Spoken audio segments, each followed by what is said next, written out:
وعليك باتباع الوحيين الكتاب والسنة واتباع سلف الأمة.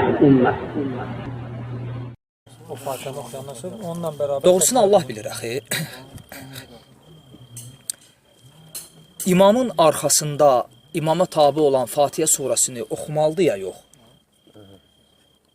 Bu məsələdə mənim racih gördüyüm rəy budur ki, bundan qabaq ümumiyyətlə bilmək lazımdır ki, bu məsələdə alimlərin 3 dənə rəyi var. Əsas 3 dənə rəy var. Biri bir tərəfdə, biri bir tərəfdə, üçüncü rəy də ortadadır. Birinci rəy İmam Əbu Hanifə rahiməhullahın rəyidir. Və Hənəfi məzhəbi də bu rəy üzərindədir. O da nədir? Əbu Hanifə rahimehullah və onun tələbələri, onun məzhəbində olan alimlər deyiblər ki, məmun, yəni imama tabi olan həm səsli, həm səssiz namazlarda heç nə oxumur. İmamı dinləyir. Və dəlil olaraq hansı hədisi gətiriblər? İmamın qirayəti cəmaat üçün də kifayətdir. Vəssalam. Deyiblər ki, imam səsli namazlarda da oxuyur, cəmaata kifayət edir, cəmaatın qiraətini əvəz edir. Səssizdə də oxuyur, cəmaata əvəz edir. Və bunun tam əksinə İmam Şafinin rəyidir. Və Şafi məzhəbində olanların rəyi. Deyiblər ki, səsli və səssiz bütün namazlarda Fatihə oxunur. Və onlar da bu hədisə istinad ediblər ki, Fatihəni oxumayanın namazı yoxdur. Deyiblər ki, bu həm imama aiddir, həm də mə'muna. Və lakin bir qism alimlər, 4 məzhəb imamından İmam Əhməd və İmam Məlik, həmçinin bəzi tabiinlər və Şeyxülislam İbn Teymiyyə və İbn Qeyyim və müasir alimlərdən də bəziləri, o cümlədən də Şeyx Albani bu rəydədir ki, sanki 2 rəyi birləşdiriblər, hər 2 tərəfin dəlillərini birləşdiriblər, hər 2 tərəfin dəlilləri ilə əməl ediblər. Çünki bu rəyi götürsən, bu rəyin dəlilləri havada qalır. Bu rəyi götürsən, bu rəyin dəlilləri havada qalır. Ona görə taarud, ziddiyyət halında ən birincisi alimlər dəlilləri cəm edirlər. Və deyiblər ki, səssiz namazlarda zöhrə sekimi və səsli namazların səssiz rükətlərində oxuyursan, səsli namazlarda və səsli rükətlərdə oxumursan. Niyə? Çünki Peyğəmbər sallallahu aleyhi və səlləm mə'munun imama tabiçiliyini bizə öyrədib. Mə'munun imama tabiçiliyi necə olur?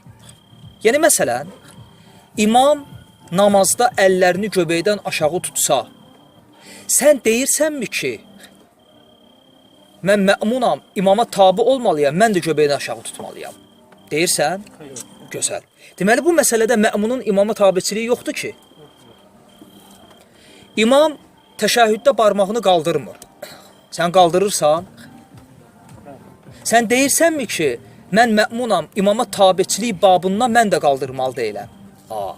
Deməli, mə'munun imama tabiçiliyi şəriət çərçivəsində olur.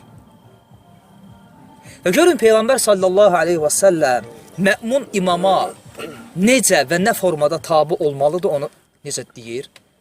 Bir səhih hədisdə buyurur ki, imam ona tabi olasız deyə imam seçilib. İmam, cəmaat ona tabi olunsun deyə imam seçilib. O təkbir gətirəndə siz də təkbir gətirin. Allah Rasul demədi ki, o təkbir gətirəndə susun. Yəni, imam təkbir gətirdi, siz təkbir gətirmədən əllərinizi bağlayın. Demədi ki, yox. İmam təkbir gətirəndə siz də təkbir gətirin. Deməli, imam təkbir gətirərkən mə'munun təkbir gətirməsi imama tabiçiliyidir. Susması yox. Çünki Allah Rasul buyurur ki, imam təkbir gətirəndə siz də təkbir gətirin. İmam səmi'allahu limən hamidah deyəndə siz Rabbənə və ləkəl hamid deyin. Ona görə bir çox alim deyib ki, mə'mun səmi'allahu limən hamidah demir. Rabbənə və ləkəl hamid deyir. Bu hədisə görə. Çünki Peyğəmbər sallallahu aleyhi və səlləm buyurur ki, imam səmi'allahu limən hamidah deyəndə siz Rabbənə və ləkəl hamid deyin. Tabiçiliyə baxın. İmam oxuyanda siz susun. Deməli, imam təkbir gətirəndə sənin təkbir gətirməyin imama tabiçiliyidir. İmam oxuyanda sənin susmağın imama tabiçiliyidir.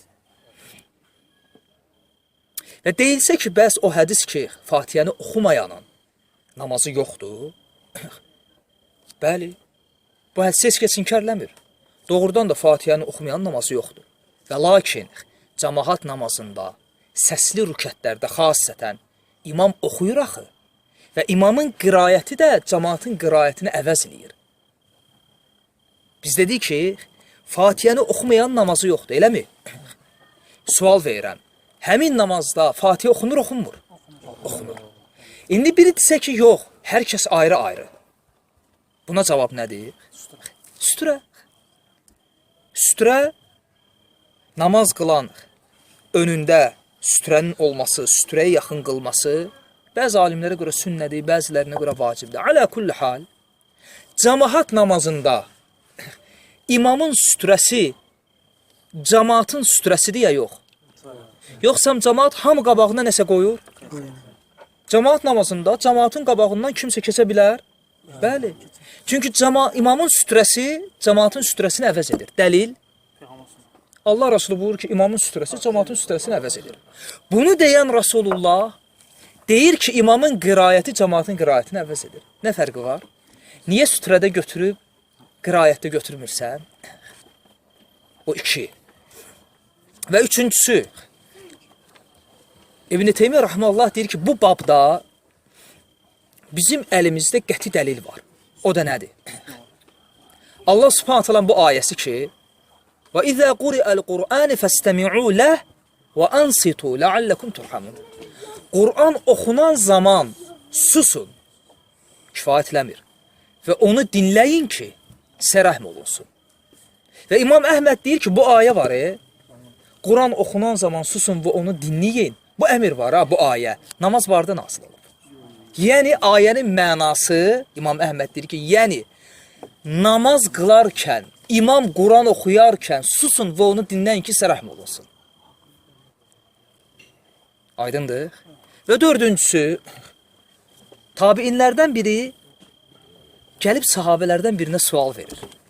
Eyni bu sualı soruşur. Deyir ki, siz sahabələr Allah Rasulunun zamanında, onun arxasında hansı surələri oxuyurdunuz? Yəni, necə oxuyurdunuz? Qirayətiniz nə idi? Allah Rasulunun arxasında. Və sahabə demir mən. Deyir, biz Allah Rasulunun zamanında, Allah Rasulunun arxasında zöhr və əsr namazlarında birinci və ikinci rükətdə Fatihə və bir surə, üçüncü və dördüncü rükətlərdə isə yalnız Fatihəni oxuyurduq. Biz də elə eləyirik. Niyə sahabə səssiz namazlar qeyd elədi? Hə? Aydındır. Bu özü dəlildir ki, çünki səssiz namazlarda oxumurdular. Çünki tabiin ondan soruşmadı zöhrün əsri. Tabiin soruşdu ki, Allah Rasulunun zamanında Rasulullah sallallahu aleyhi və səlləmin arxasında hansı surələri oxuyurdunuz? Sahabənin cavabına bax. Deyir ki, zöhr və əsr namazında birinci, ikinci rükətdə Fatihə ilə bir surə, 3-lə 4-də isə yalnız Fatihəni oxuyurduq. Niyə sübhü demədi? Niyə məğribi demədi? Niyə səssiz namazları qeyd elədi? Allahu ələm, mənim müraciət gördüyüm rəy budur. Və də olsun Allah.